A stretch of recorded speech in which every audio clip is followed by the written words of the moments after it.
હર્ષ સંઘવીએ આજે જન્મદિવસને લઈ બે મોટા સંકલ્પ લીધા છે।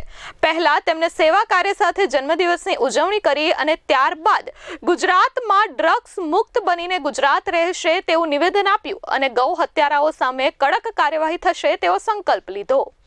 નાયબ મુખ્યમંત્રી હર્ષ સંઘવીના જન્મદિવસની સુરત શહેરમાં અલગ અલગ સેવાકીય કાર્યો સાથે ઉજવણી કરવામાં આવી છે। ઉમરા કોમ્યુનિટી હોલ ખાતે સેવા સેતુના કેમ્પનું આયોજન કરવામાં આવ્યું છે, જ્યાં સરકારી યોજનાઓ અને દસ્તાવેજી સેવાઓ માટે એક જ સ્થળે સર્વ સુવિધા આપવાનું આયોજન કરાયું હતું। આ સાથે આધાર કાર્ડ, આવકનો દાખલો, રાશન કાર્ડ, વિધવા સહાય યોજના, Ayushman Bharat card, senior citizen card, Svanidhi યોજના, જાતિનો દાખલો અને ઈ-શ્રમ કાર્ડ વગેરે એક જ સ્થળ પર ઉપલબ્ધ કરવામાં આવ્યા છે।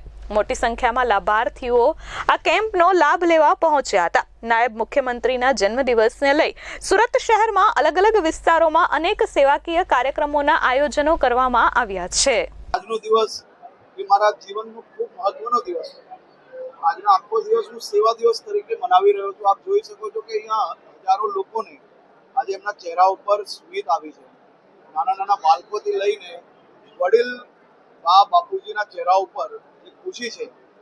બસ આ જ લોકોએ મારા જીવનમાં મને આશીર્વાદ આપીને કામ કરવા માટે સક્ષમ બનાવ્યો છે અને આ જ લોકોના આશીર્વાદથી હું માનું છું કે મારું જીવન ચાલી રહ્યું છે। આમના આશીર્વાદ લઈ રહ્યો છું, સૌ લોકોને મળી રહ્યો છું।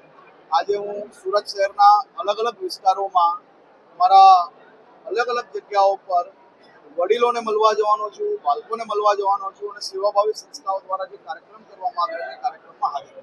ગુજરાતના ડેપ્યુટી સીએમનું મોટું નિવેદન આ વખતે સામે આવ્યું છે। ડેપ્યુટી સીએમ હર્ષ સંઘવીએ કહ્યું કે ગૌ હત્યારાઓની સામે આગામી દિવસોમાં વધુ સખત કાર્યવાહી થશે। મારો સંકલ્પ છે કે આ વર્ષે ગૌ હત્યા કરનારાઓને વધુ સજા કરાવીશું। જ્યારે મહિલાઓ અને બાળકીઓ પર થતા અત્યાચારના કેસમાં ફાસ્ટ ટ્રેક કોર્ટમાં ઝડપથી સજા અપાવવા માટેનો સંકલ્પ પણ તેમણે કર્યો છે। આ ઉપરાંત ડ્રગ્સ દૂષણ ફેલાવનારા એક વ્યક્તિ સામે કડક કાર્યવાહી કરવામાં આવશે અને ગુજરાતમાં ગઈકાલે જે 8 જેટલા ઓપરેશન ડ્રગ્સ વિરુદ્ધ પાર પાડવામાં આવ્યા તે બદલ હું પોલીસને અભિનંદન આપું છું। માતાની રક્ષા કરવાની જવાબદારી જે રાજ્યના નાગરિકોએ આપી છે એ ગૌ હત્યારાઓને આ એક વર્ષમાં 15 થી વધારે ગૌ હત્યારાઓને સજા અપાવવામાં સફળતા પ્રાપ્ત થઈ છે।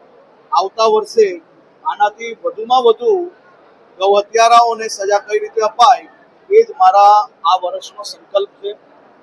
ડ્રગ્સ નું દૂષણ ફેલાવનાર એક લોકોને આપ જોઈ રહ્યા છો। કાલે સુરત શહેર પોલીસે એક અદ્ભુત ઓપરેશન કર્યું। ગુજરાતભરમાં કાલે 8 થી વધારે જગ્યા પર ઓપરેશનમાં સફળતા પ્રાપ્ત થઈ।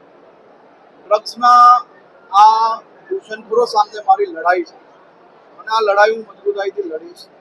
ગુજરાતમાં ગુજરાતના યુવાધનોને નુકસાન પહોંચાડનાર એક લોકોને હું ટીકા કરીને છૂટી જવાની બદલે આ લોકોની સામે મજબૂતાઈથી લડીશ અને લડીને આ દૂષણને સાફ કરવામાં સમાજના સૌ લોકોને સાથે રાખીને આ દૂષણની સામે લડતો રહીશ। દીકરીઓને ન્યાય અપાવવા માટેનું જે ફાસ્ટ ટ્રેક કામગીરી ચાલી રહી છે એ કામગીરીમાં વધુ ઝડપ કઈ રીતે આવે તે માટે કામ કરીશ। મારી જે જવાબદારી રાજ્યના નાગરિકોએ મને આપી છે એ જવાબદારી અદા કરવા માટેનો પ્રયત્ન। Bureau report S24 news Surat.